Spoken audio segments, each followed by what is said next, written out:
So, I guess the first thing I would like to say is thank you so much.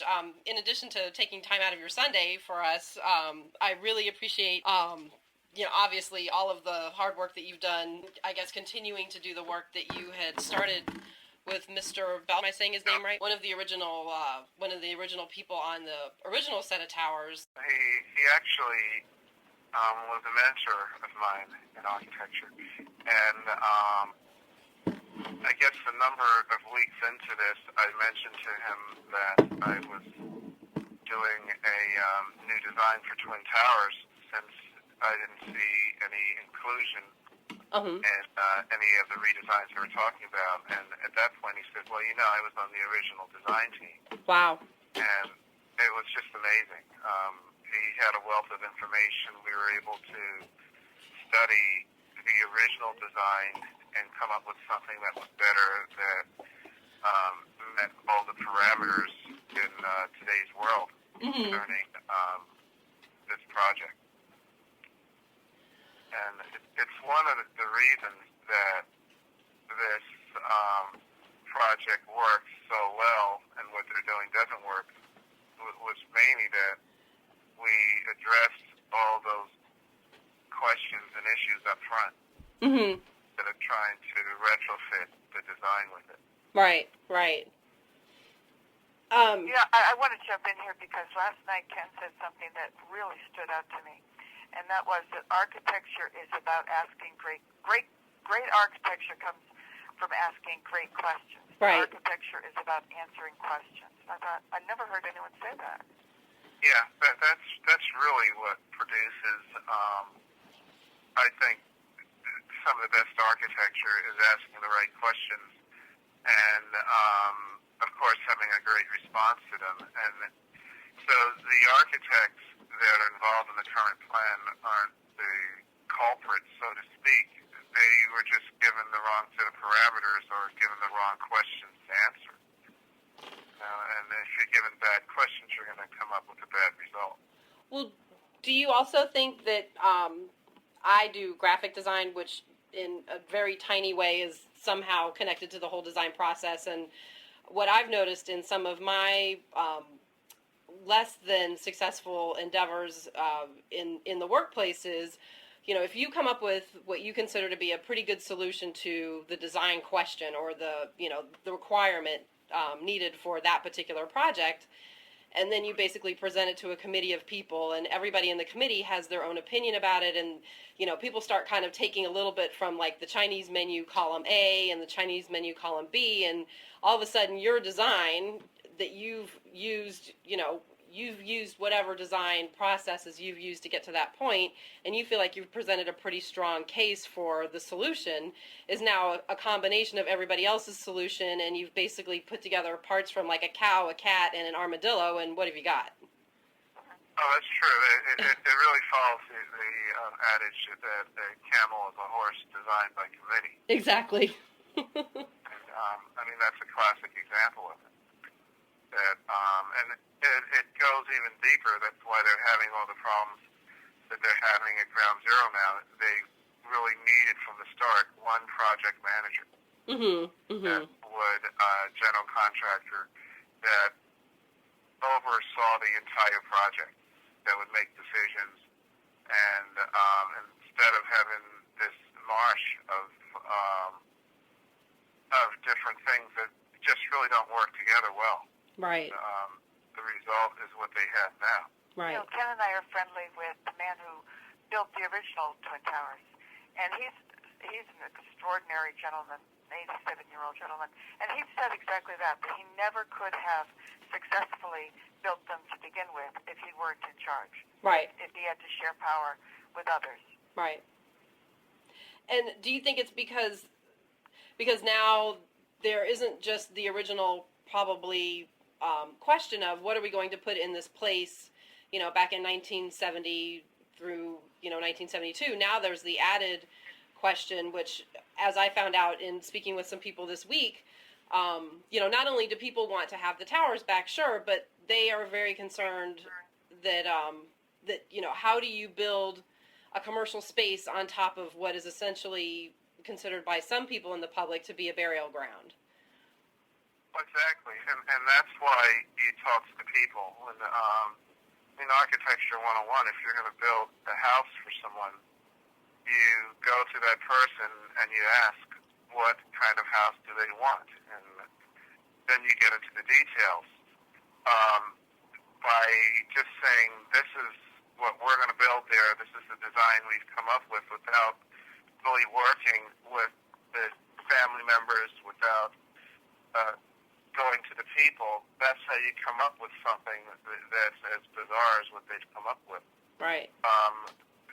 Countless hours were spent in researching what people wanted to see there, talking to people, meeting with family members, having family members participate in the design, and that's how Twin Towers 2 evolved. It Right. wasn't just something that was thrown out there to see how it landed. And it's real. That's really the magic of it. I can't really take credit for the design. I basically was a tool Mm-hmm. for the people to design what should go there. Right. And that's why a lot of officials are baffled as to the reaction that people have with this. But it's a natural reaction because it's what the people wanted. Right. They tried to invent something that doesn't exist by calling it an icon, and they believe that if you say it long enough, people start to believe it. Well, it really, there are some things that might work that way, but you can call a rock gold for all the days of your life, but it's going to be a rock the day you die. That's true. And that's basically what they're trying to do with this. That's true. And I've also gone back and dug through some articles from 2004, 2005, and 2006, and you know, it's very funny that that the governor at the time, Governor Pataki, said, you know, this is New York and people here do what they want to do, which, you know, having lived in New York for quite a few years is certainly probably about as true as you could say about any New Yorker as possible. But, you know, then in the next breath or in the next statement, he basically said, you know, we're not going to put those two towers back there. But if that's what the people want and that's what the people have requested and demand, then why won't you do it that way? Yeah, I think it's the case where the people's egos got in the way of their judgment. Mm-hmm. They may have felt, even as leaders, that for whatever their own reasons were, they were doing the right thing. Mm-hmm. But what they lost track of is that the magic of America is the collective thought. Right. And that's why we have a jury system, that's why we have elections, that's what freedom is all about. Mm-hmm. And, the collective thought brings into the process a type of genius that always results in the right thing when it's pure and when it's not manipulated. Right. Now, in addition to working on this project, what other projects have you done? I guess since you've been working on this, Pretty much dominated my life. I've worked on other projects and marketing models for some pretty significant projects in New York: the Time Warner Center, okay, the Trump Soho. There's the building by going up for Zeckendorf companies. okay, So it's a number of pretty high-level projects. With this has really just dominated so much of my time. I haven't taken a vacation since I started this. And it's not. I never saw it as a battle or anything, and I still don't see it that way. right, In the Jewish faith, they call it a mitzvah, and this was, I saw as a mitzvah, an offering to New York, to the people, and this was left out of the selection process. I thought it one of the main ingredients, and that it should have been there. mm-hmm. And so this is my offering to have it there. And if included in the selection process and the people said, no, we don't want to do that, then the questions would have been answered. Right. But I didn't want to go 20 years from now and say, I wonder if I had done something with some of the connections, abilities, and influences that I had, if I could have made a difference there. Sure. Now, where are you in the process of, I guess my question kind of boils down to, what are the next steps? Like, I guess for you, what are your next steps? I guess for the general public who are still very impassioned about it, and really want to feel like we can do something to help, help push the needle forward, help. Need to speak out and make it clear how they feel about it. Okay. That's the only way that politicians really respond. Mm-hmm. They're able to say things, and if it goes unchallenged, then after a while, people believe that there's some validity to it. Mm-hmm. I think people do need to speak out because I think it would be a tragedy if the future generations are doomed to accept the mistakes of a few individuals. Right. And this project is not so much about a design as it is about the people. Right. What I see all along and what I saw from the beginning was the tremendous inspiration and uplift of the spirit. And people saw this being rebuilt, and it has a unique thing that nothing else has, and that is the symbolism of it. And that's really, and I think if the original design parameter included restoring the symbol in the skyline, then I wouldn't be here today. Right. Right. Doing this. The symbols thing, when people see, it's almost as if you lose a child, and that child is returned to you. The joy is just tremendous. It's overwhelming. There aren't words for it. Mm-hmm. If you lose a child and someone brings a different child and says, this is the substitute for that child, and this one, it's not going to be the same. Right. No matter what you say, because you want your child back. Right. That is the case with the symbol of, we certainly cannot replace the people Sure. that were lost, but we can replace the symbol. And if it wasn't the symbol of it, if it was just an ordinary building that didn't have that powerful symbolic impact that the towers had, then it would be a totally different story. But Osama bin Laden said himself that his exact words were, those awesome symbolic towers that speak of liberty, human rights, and humanity have been destroyed. They have gone up in smoke. Yep. The values of this Western civilization under the leadership of America has been destroyed. Mm-hmm. Now, that was why he did that, and that alone should have us using every effort and everything that we can, every resource that we can muster up to put those symbols back and to show that no one is going to destroy the values and the symbols of what this country stands for. And if the general public had heard that quote when he made it back in October of 2001, we probably wouldn't have gotten to this point. Right. People wouldn't That's have true. stood for it. Yeah, that was kept pretty relatively quiet. I mean, it wasn't general knowledge, and had it been general knowledge, they would never have been able to do this. Mm-hmm. And that's the reason for Twin Towers 2 is restoring the symbol. And what I see the glow in people's eyes. I see the looks on people's faces as they see the towers rising again, the new incarnation of the towers, the classic trident style arches have been recreated with the exact same proportion. They're just larger in this new design because the windows are bigger and everything, and even more grand. But it's that classic symbol, and people would come from around the world, just from the thousands of letters of support I've received from around the world.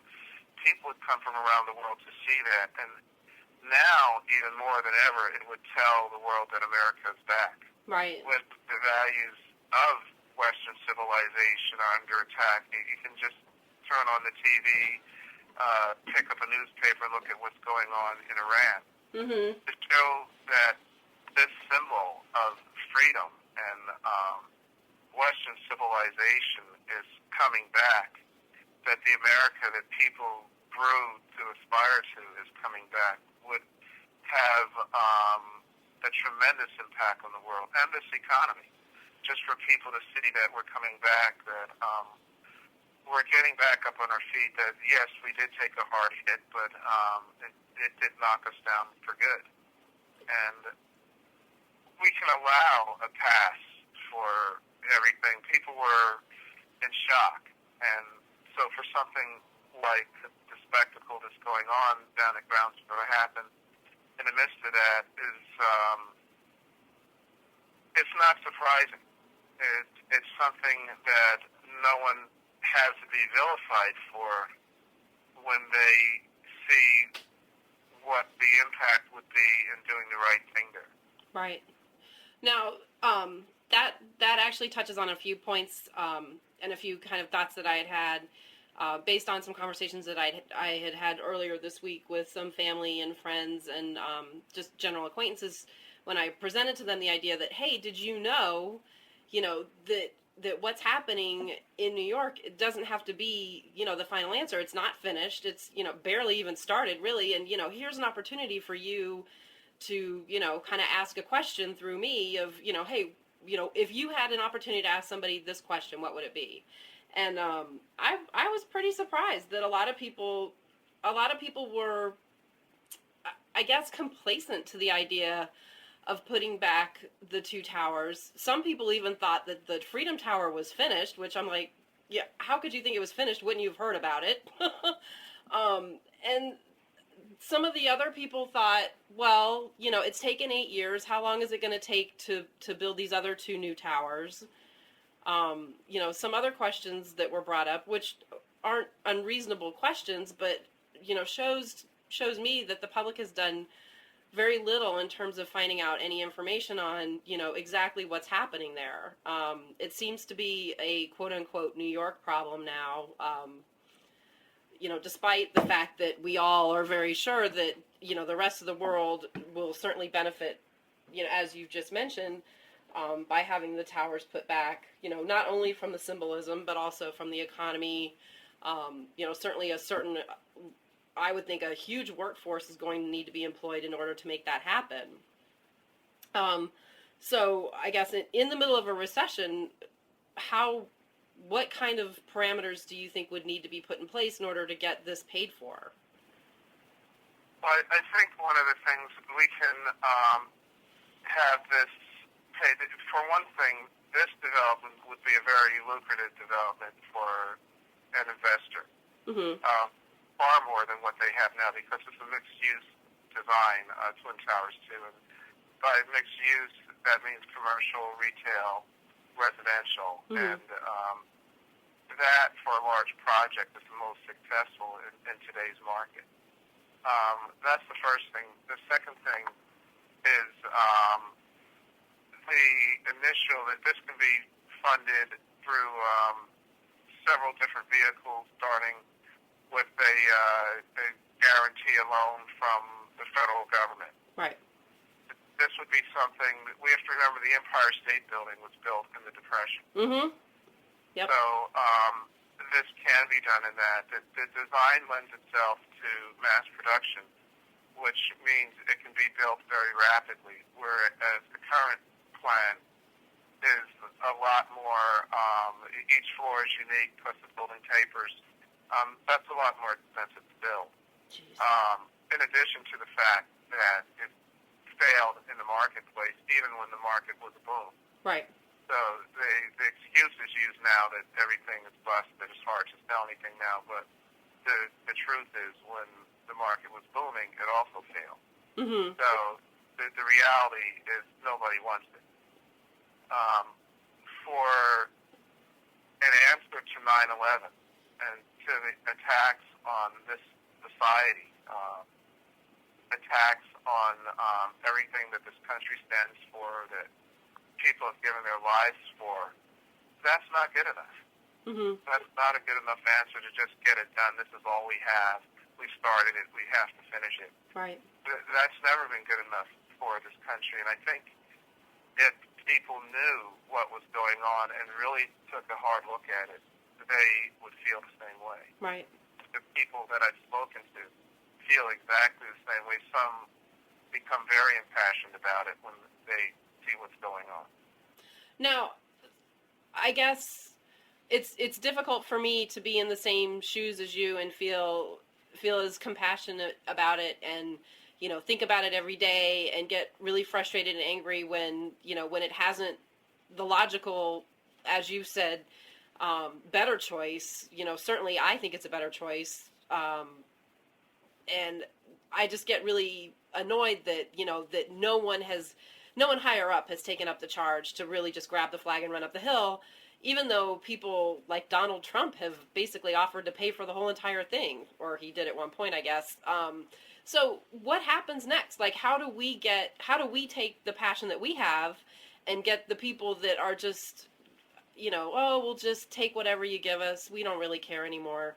But it's really getting people to see it. I mean, I think of a vision often. I remember I just started working in New York in 1993. Mm-hmm. I had a couple of clients in New York. And I remember those attacks. And I remember when the buildings were dark silhouettes for the longest time. Mm-hmm. And the first night that the lights went on, it was the most incredible feeling Mm-hmm. of healing. You really felt like you've recovered from something very powerful. Right. And I take that vision, and I see the structure of the Twin Towers piercing the skyline for the first time. Mm-hmm. And people seeing that from all over the region. Right. And that feeling of renewal, we can do this, we're back. Right. We're back on top. That's priceless, and that's what I see. It's not so much the designs or the development or all that. It's the people. It's the glows in people's eyes. It's the uplift of the spirit. Mm-hmm. And to be robbed of that, I think, is beyond tragic. Mm-hmm. And that's why I felt the need to do this project, so that people could see we're a visual society. Right. We respond very powerfully to that. And that's why I felt there was a need to actually do the design so that for a number of things there would be an answer. I don't believe going to the table with only a knife and fork. Mm-hmm. So we're able to say we have an answer here. We're not saying stop the whole process and start all over again and see if we like that. We're saying this is something that they can switch to right now. Mm-hmm. And also at the same time to allow people that vision that I see. If they can't just visualize it on their own, certainly when they see the models that were done to represent the blueprints of Twin Towers 2, they get it. And for everyone that I've witnessed viewing the models, it's a very powerful experience. Wow. They get it. It's nothing that has to be explained to them once they see that. And I think that's why it's important for the public at large to begin to see this, because it's not an opportunity just for New York to have a great development or a better development. It's an opportunity for this country to have healing from 9/11, and even from today's economy and from a lot of the things that people see wrong in the world, from this one thing. This is a rare opportunity that something in architecture and real estate can have that kind of an impact on civilization.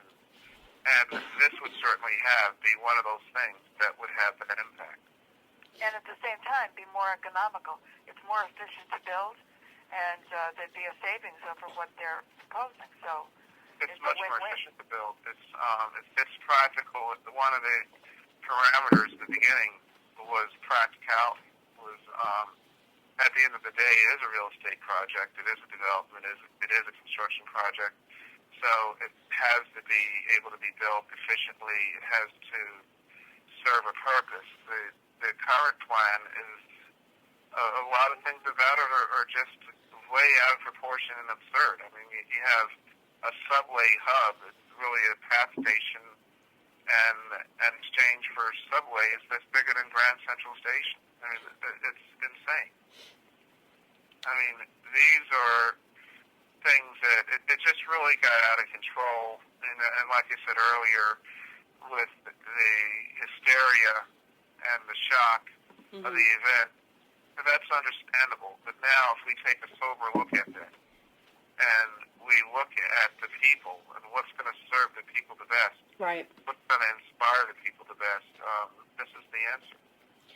Now, off of that point, I wanted to kind of have you go through quickly some of the changes that you've made, because one of the statements that was made to me earlier this week was, well, if they rebuild those buildings, or if they rebuild one building very tall, aren't you basically inviting the same trouble that you had happen before? Convention speech that you gave back in April of 2008, you mentioned quite a few safety features and just improvements that you'd made to the original set of plans.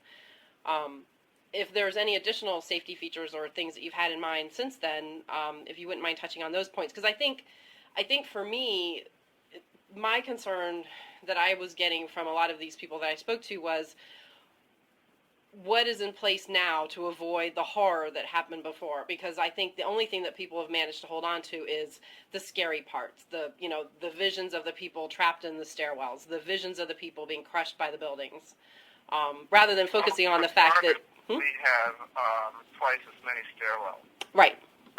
We also have escape elevators, which is the fastest way out of any building. These are elevators that can go through fiery areas in the building. And one of the biggest things is we have a decreased density. By having residential in the upper floors, you have a lot less people than you had. You don't have a floor plate with potentially thousands of people. You have you have a lot less people in those areas, which translates to less people having to get out of the building. Right. So that's one of the biggest things, in addition to the increased structure. And in addition to that, to the tower, aside from the tower design itself, our Homeland Security is much wiser, much more able now to prevent something like this from repeating itself. And I also noticed that you had mentioned you had kind of proposed some skywalks so that you could transfer between buildings a little bit more efficiently than obviously previously before. Yes, that's another thing that that we have as a possible part of the design, sky bridges that would connect at the two sky lobbies in the towers, and possibly a third one about 3/4 of the way up. Okay. So these are some of the other possible additions, and these would be done in a mirrored glass, so they would almost be invisible from the distance. Right.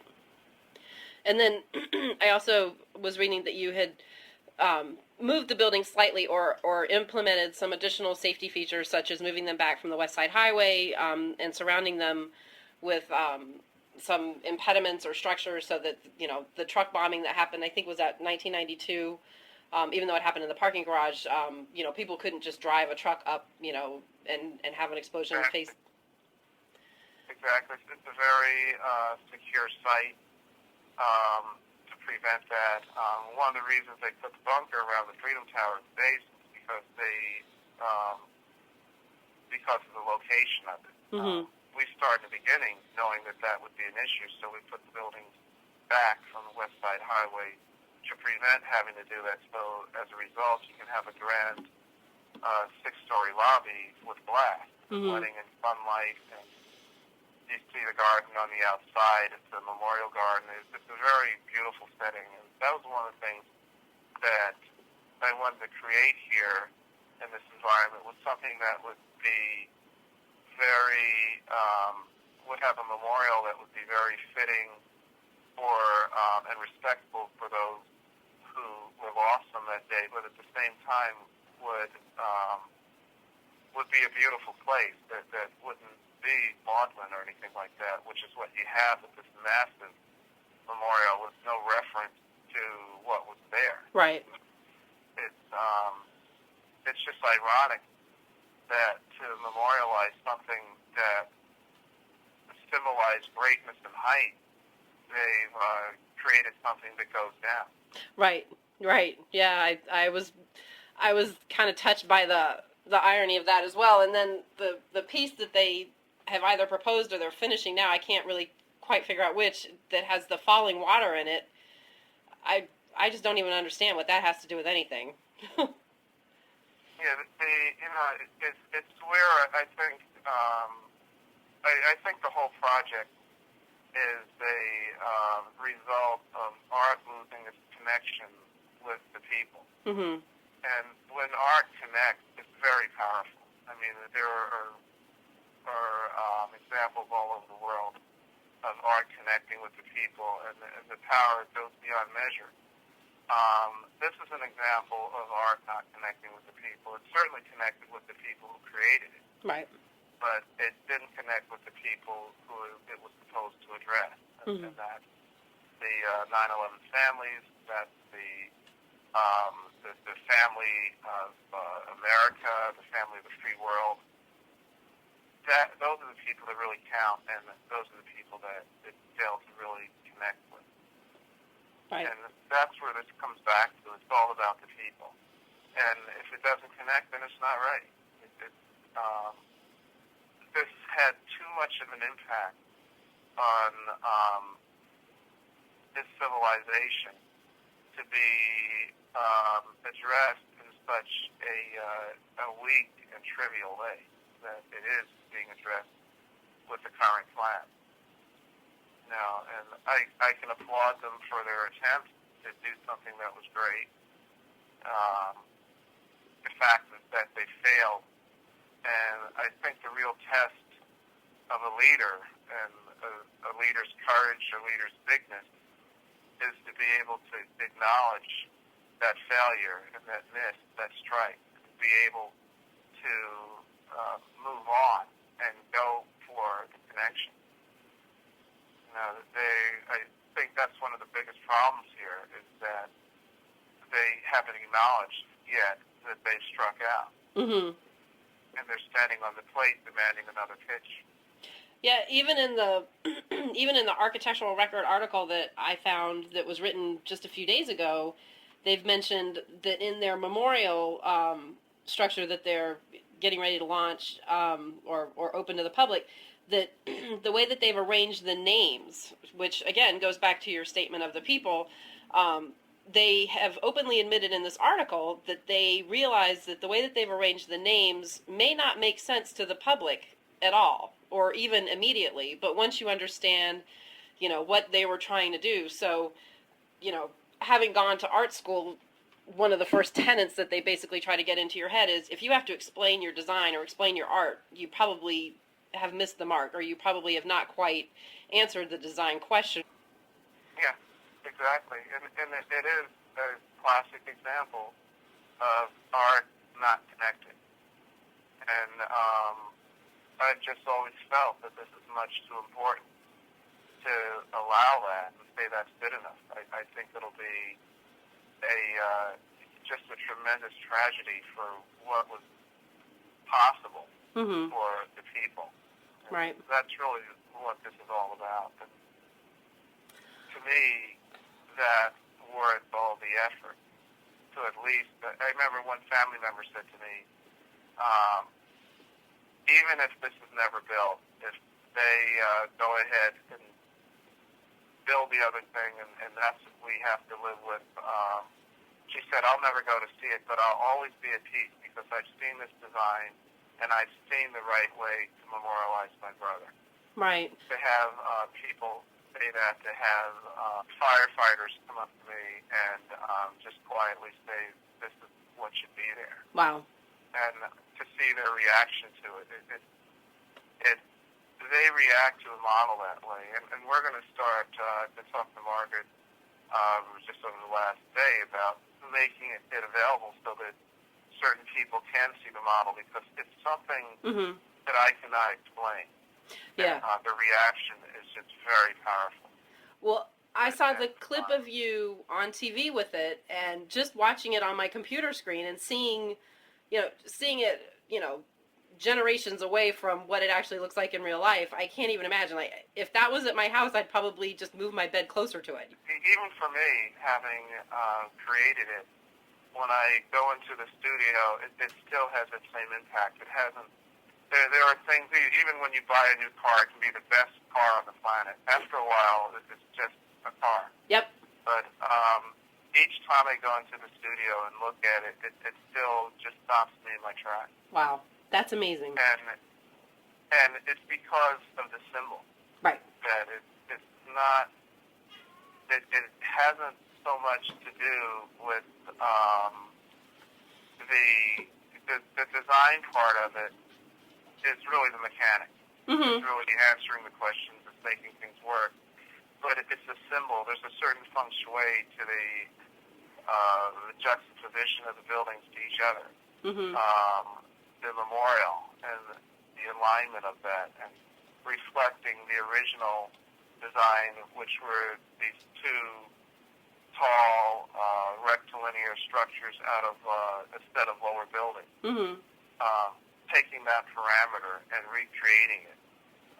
That's what's powerful, because that's what was taken away, and this is putting it back. Right. And there's something about that goes beyond words, and it's in the realm of feeling. And when people at large see that, they get it immediately. And that's where you would see the power in just resurrecting people's spirit as they see this building complex resurrected and reincarnated. The average person who's dealing now with near financial ruin and feeling that their life is in shambles will see that if New York and America could take something that was so wrong and so terribly devastated, and even devastated in the rebuilding effort in the years that followed the actual attack, right, and finally get it right, then there's still hope for their own life, that they can still rebuild their own life. Yep. And that this can be the symbol of rebuilding for each individual. And I think that's something that's so powerful that it's worth stopping everything that they're doing now and doing this, because this is something that generations are going to have to live with, and you can't really put a price tag on that. Right. You can't put a price tag on the powerful healing that'll result from people seeing this coming back. I visualize the excitement as each floor goes up. I see shadow traffic in the morning saying, wow, the towers are really getting up there now. They're coming back. I see a whole new excitement in the country and in the world that's missing now. Oh, I want to tell Jenny about the nickel and what was written on the nickel. Sure. The other day, I came across a Lewis and Clark nickel. Have you seen them? Oh, no, Yeah, it's amazing. And Ken hadn't either. And suddenly it appeared in front of me. I fished it out of my bag, and I said, what's this? And I took the magnifying glass, and I was looking at it. And on the back is a picture from the top of a bluff. And if you could just imagine Lewis and Clark, working their way across the country, so sure that they were going to get to the Pacific Ocean. And there's this quote on there, and it says, "Ocean in view, oh, the joy." Oh, that's neat. And we were saying, one day it'll be towers in view. Wow. Oh, the joy. That's so cool. Wow. It's really, I really believe that watching these towers going up will be just as equally powerful as it was watching them go down. And that putting everything in my life on hold so that at least people can make the choice. Right. And have that, and let the people make that choice. I think when leaders think they know better than the people collectively, and if that wasn't the case, they would have allowed that as part of the competition. New Twin Towers. They left it out because they obviously knew that would win. Right. And they didn't think just a few steps beyond that as to why would people want that, and to the healing. And a bit of it is ego, and some of it is just a lack of foresight, of realizing how powerfully they could respond to 9/11 by having it. There's something else about this, though, that's very mystical, and that is that we can't be a country of couch potatoes. Right. And somebody's just going to put up the towers. As Ken has said, if the politicians had wanted to do it right after 9/11, it wouldn't mean nearly as much as it will mean when they go up, because people speak out and exert their duty as citizens to be part of the process. Right. You can't just take what they give us and blame them for, abusing their power. If we let them, then we're abusing our role as citizens. Right. Right. It isn't enough to That's just... very true, because I don't think there will be a place, or at least much of a valid place, for people to complain after it's done and say, oh, they shouldn't have done that, they should have done the Twin Towers, oh, that's an awful project. Too many things go that way. Mm-hmm. And when you have something that is this important, that has the potential that this has for so many people, it's that much more important to get it right the first time. Right. And I can't help but think about, I guess, this time, or, earlier in the year, last year, when, they were gearing up for all of their campaign stuff for the upcoming presidential election, and at one point it seemed like it was a shoo-in. It seemed like it was either going to be, Hillary or Giuliani, and those were your two choices, and, you might as well just go to the polls now and vote, get it over with, it's not going to be anybody else, this is how it's going to be, and,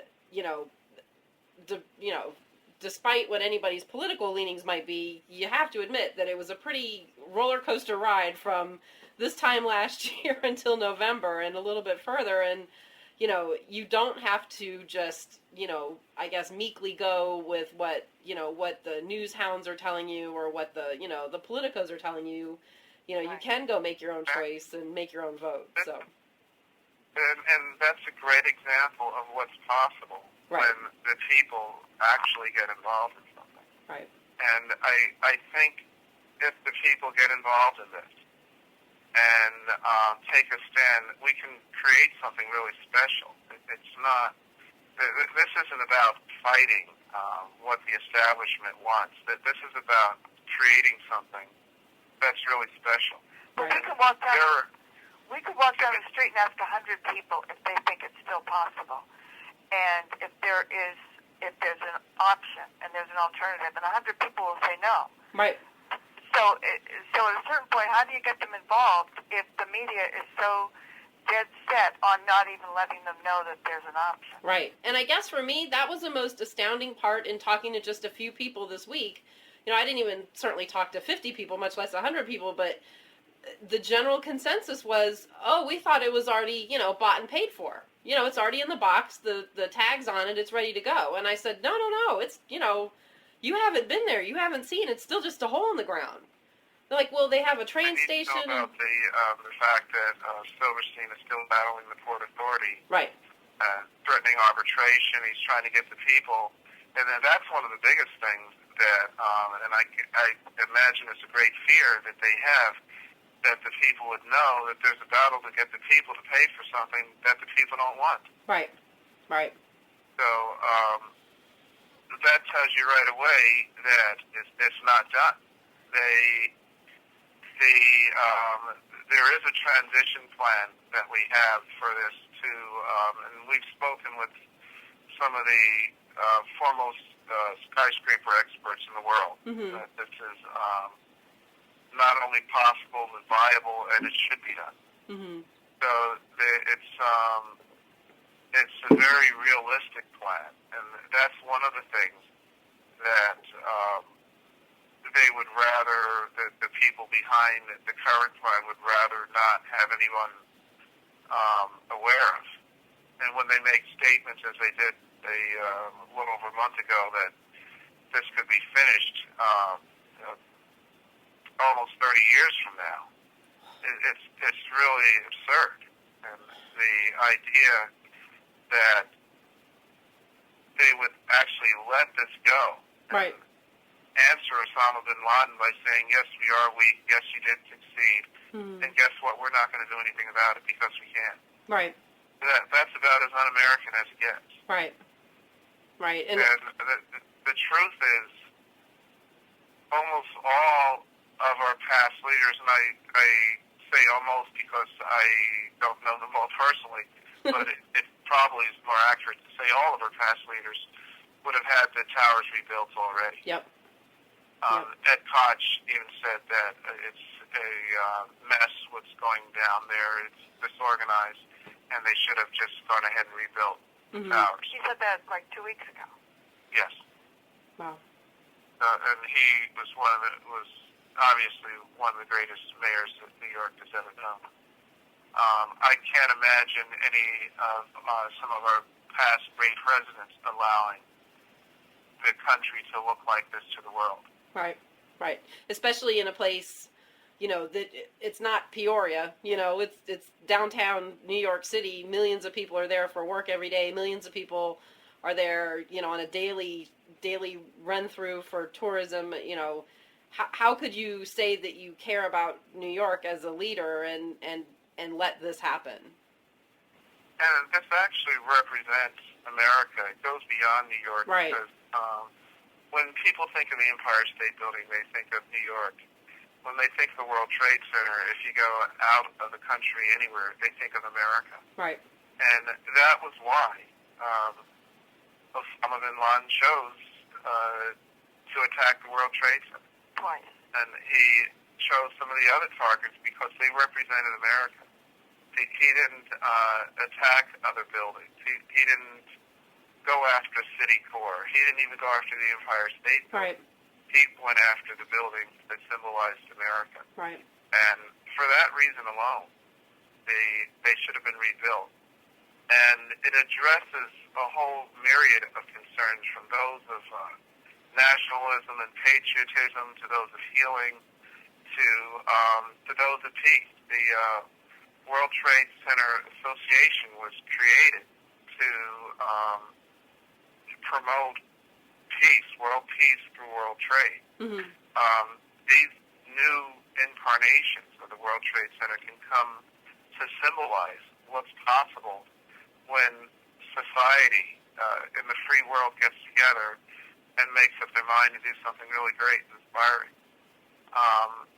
Yes, the original represented what's possible, the bravado of being American, capitalism and everything, which is great and something to be proud of. But these go beyond that. These stand on the world stage and say, we have recovered from this, and that the whole idea of freedom and peace is more than just a concept. That it is the best way that's known to man to exist, and that these new buildings will stand as a symbol of the resilience of freedom, the resilience of all of those who believe in that way of life and believe in the American way and believe in what Western civilization stands for. And also, weren't the a lot of the tenants in the original two towers were from countries as far. I mean, I know that there was a Russian business there. Were there a couple of consulates there? There was very there's few about countries. 88 countries, and the flags we have in the memorials Right. Represent each country that was that lost people on that day. Right. And so this was an attack on the free world. Right. Right. It wasn't just buildings, just real estate, as some of our current leaders have described it. Right.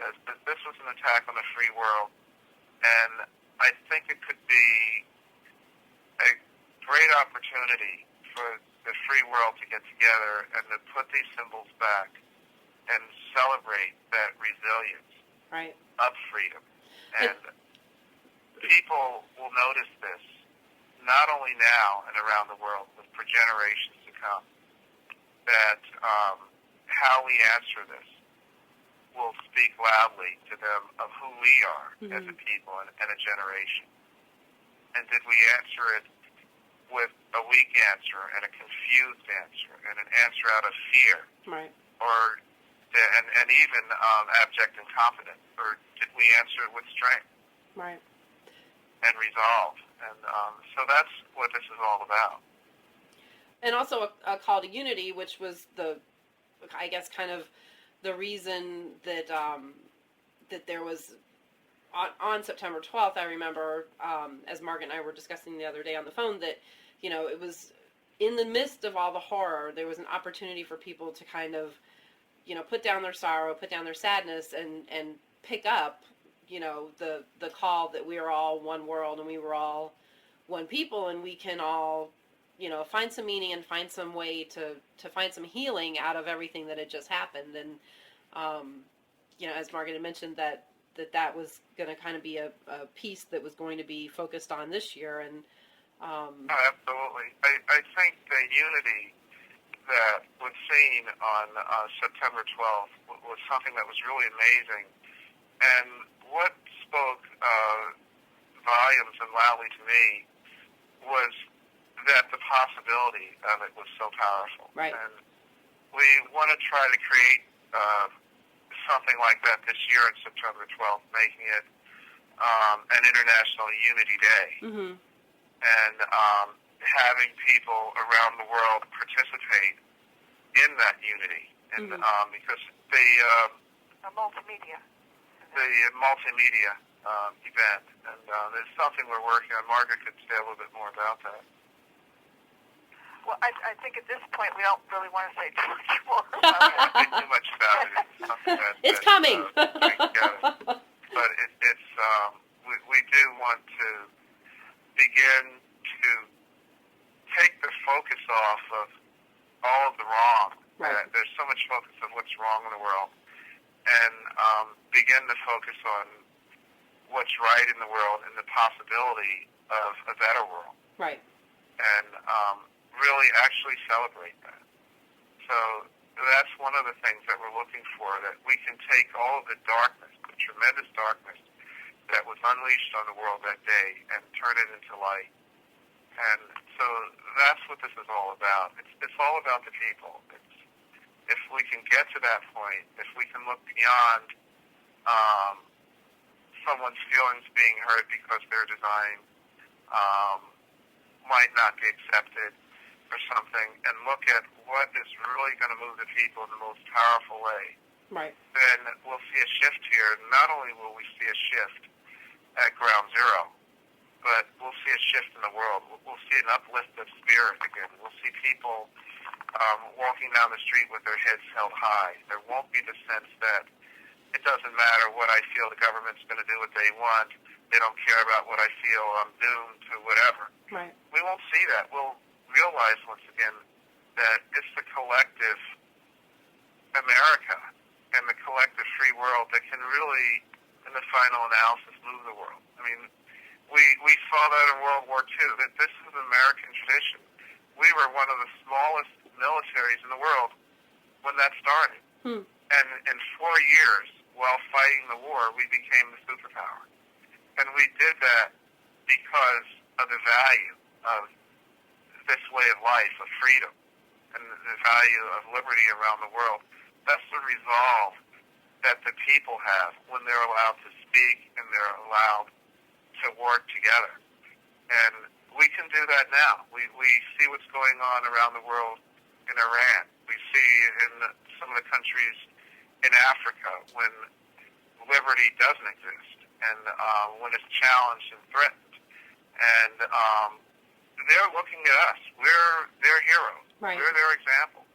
And if we can show that it is live and well here, it's powerful here, and then they will have what it takes to fight for it and win in their country. And I think we are the stewards of freedom around the world here in America. And I think it's very important that we begin to think that way. And that means that it's the people's values and views that count the most, not what a few leaders feel is more important. And I think that is what the spirit of September 12th is, that you mentioned earlier, Jenny, how everybody remembers the horror of September 11th. But I think that more people actually remember the solidarity of September 12th and the incredible inspiration that we got from looking at each other differently and caring about each other differently. And all of that is under the surface. It didn't go away. We just want to tap into it because that's where our power is. And the whole concept of solidarity is incredibly promising for our country and for our world. Yeah. And it starts on September 12th. That real conscious effort to build bridges and to reach out and to join forces. Yeah. That's great. That's really what this is about. When people look at these buildings, what I see is not so much steel and glass and concrete, but I see people being inspired and moved. And that's the reason for doing it. That's the reason for rebuilding. Right. At this point. And if it doesn't achieve that, then it doesn't work, then it shouldn't be done, even if it started. And I think it's much too valuable for to be lost. And I think if the public at large becomes involved in that, the leaders will get it, and the public will certainly get it immediately when they see it. You know, it's almost like some people try to take a pass on this and say, oh, it's too late, it started. But and Margaret and I have used the analogy, if you're a father or your mother and you're getting ready to have your daughter walk down the aisle, and she says, you know, I've been really thinking about this and I can't do it. Oh, boy. You're not going to say, well, we've spent all this money for this wedding. You have to live your life in misery because we've spent money. Just get out there. So instead what we want to do is not tell the people who showed up with their presents and the place cards are on the table, go away, but instead, okay, it's not a wedding, but it's still a celebration. Right. We're going to have a celebration day. We're going to have a celebration that we made the right decision, that we didn't blight somebody's life by saying, well, we've got to go forward with this. Right. We're celebrating life. Right. And there's no waste.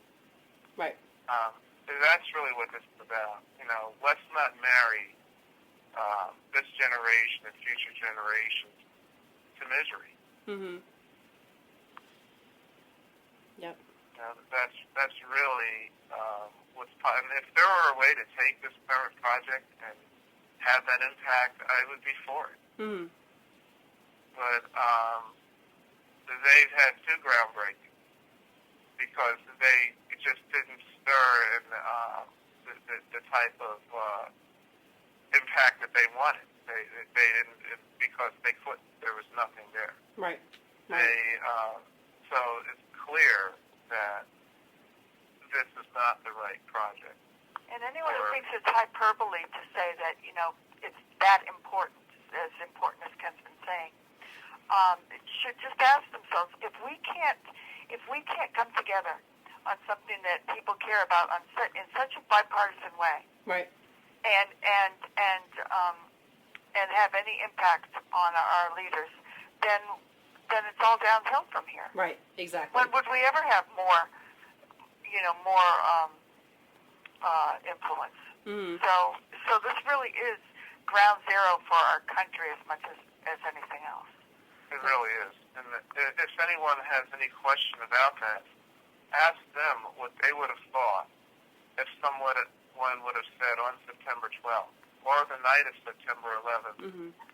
we're going to do something different here. We're going to try to come up with something really amazing, and it's going to be totally different. We're not going to put the symbol back. Even though Osama bin Laden attacked the symbol, we're going to create a whole new symbol. And see if they would not have been run out of the country. Right.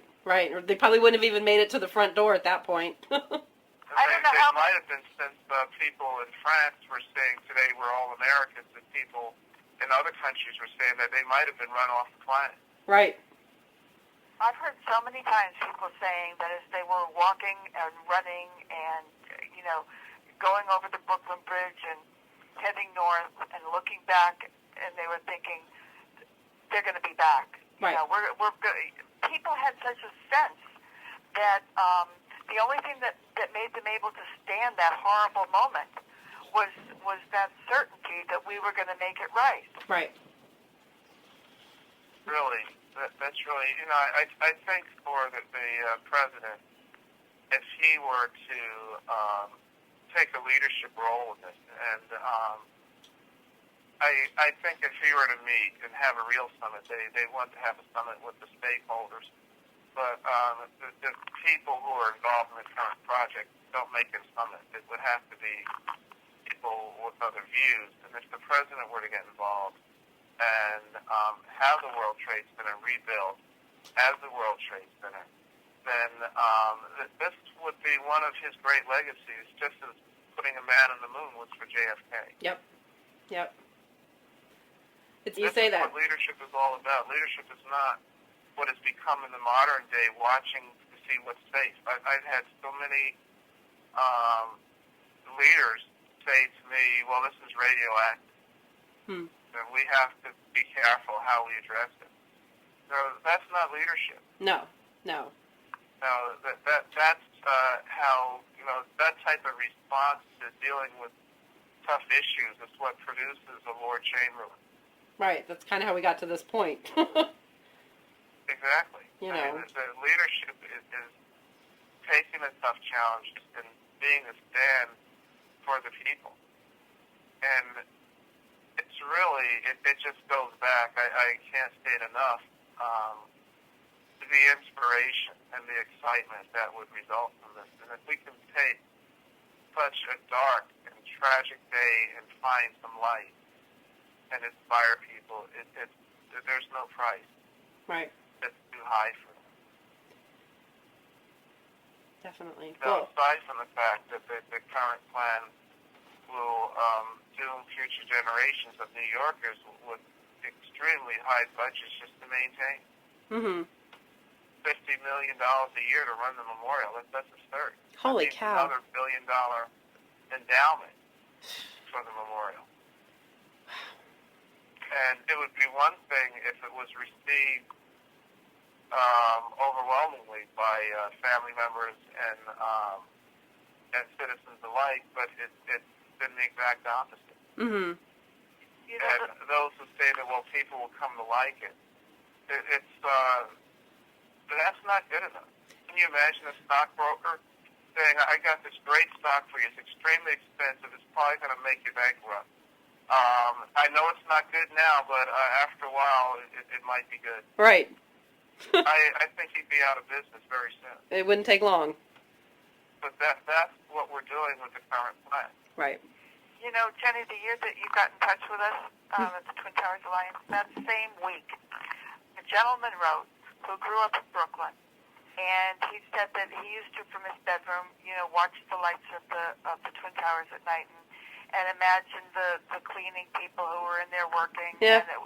And he said, it was the way his email ended, and I've always remembered this. He said, if they don't rebuild the Twin Towers, I won't ever look in that direction again. Wow.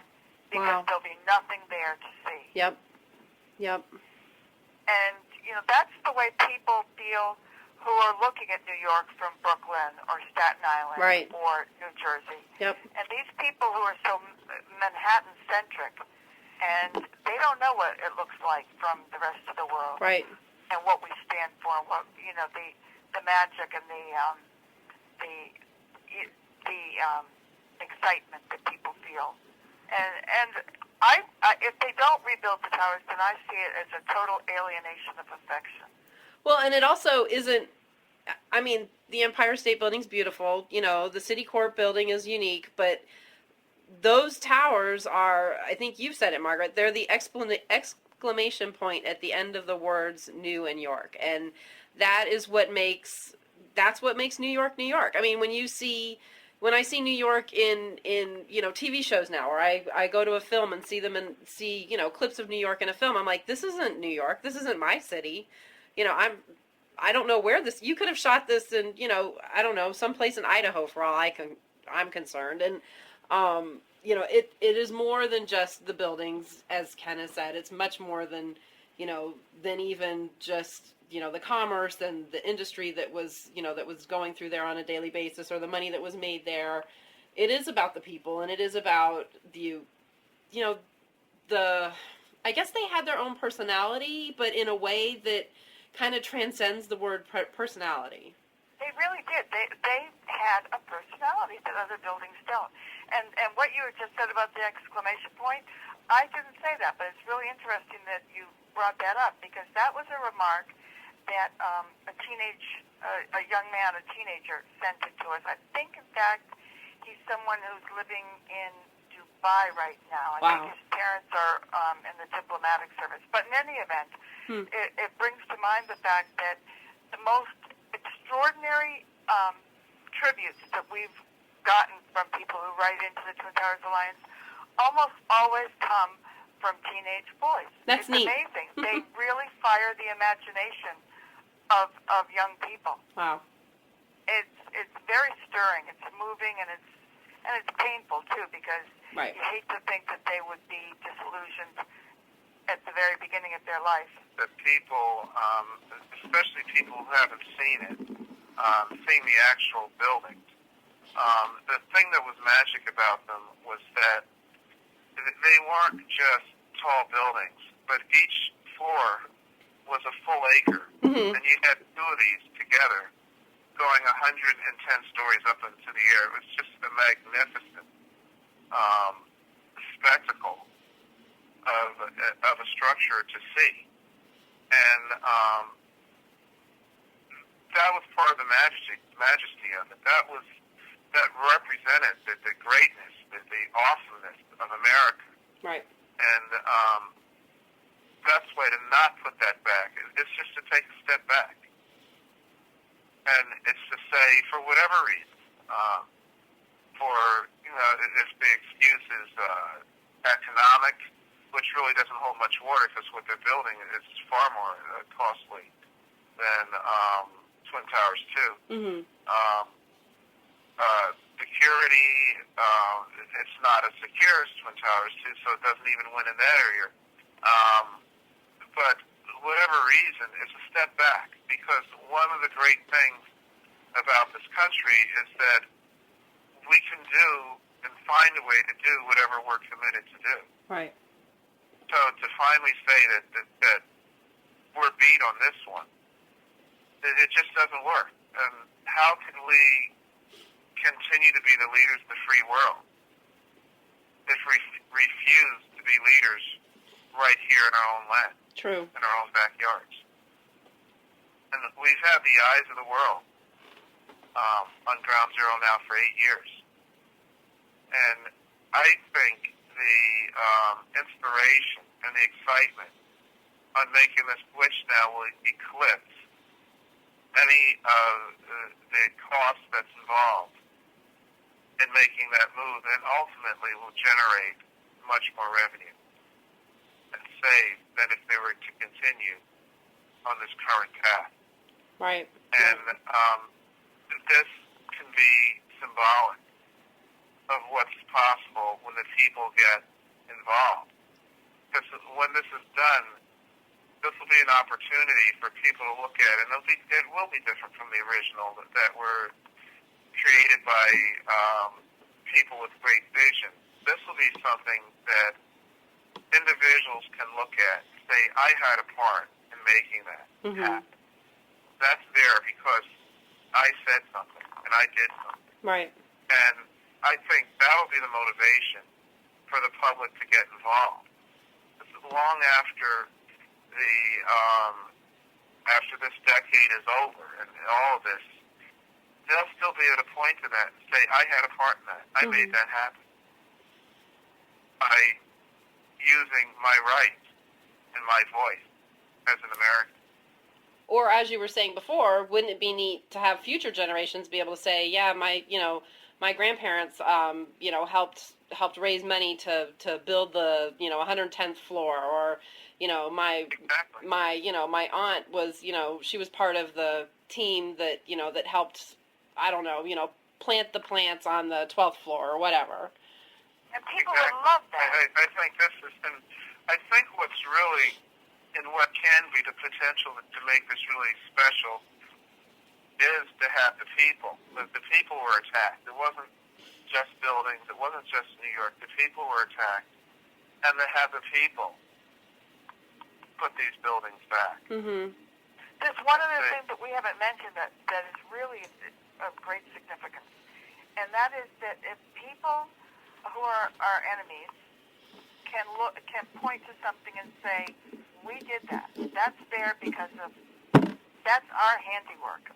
If there's anything there but two Twin Towers, that's what they will say. Right. And in an age where we are so misunderstood around the world, the best way to make people think that we don't have any gumption and any self-respect is to not put them back. People just see that on a very basic level. You don't need any words. Right. Yeah, that's true. They will always be able to say, those buildings, other than the Twin Towers, are there because of what we did. And I don't remember the exact words, but Churchill had this famous quote where he said that appeasement is like somebody who gets on the back of a crocodile hoping that it'll eat them last. And I wish I remember the exact words because it's such a good one. But it's true. You just can't you can't play games. You have to fight the good fight. Right. Well, I thank you both very much for all of your time. Is there any last bit of information that you'd like me to capture, or anything else you can think of that you'd like to say? I certainly don't want to take up too much more of your Sunday afternoons. I think it's the vision that I still hold is watching people looking up at the newly formed arches of the new Twin Towers and saying to each other, we're back. Wow. Twin Towers in view. Oh, the joy.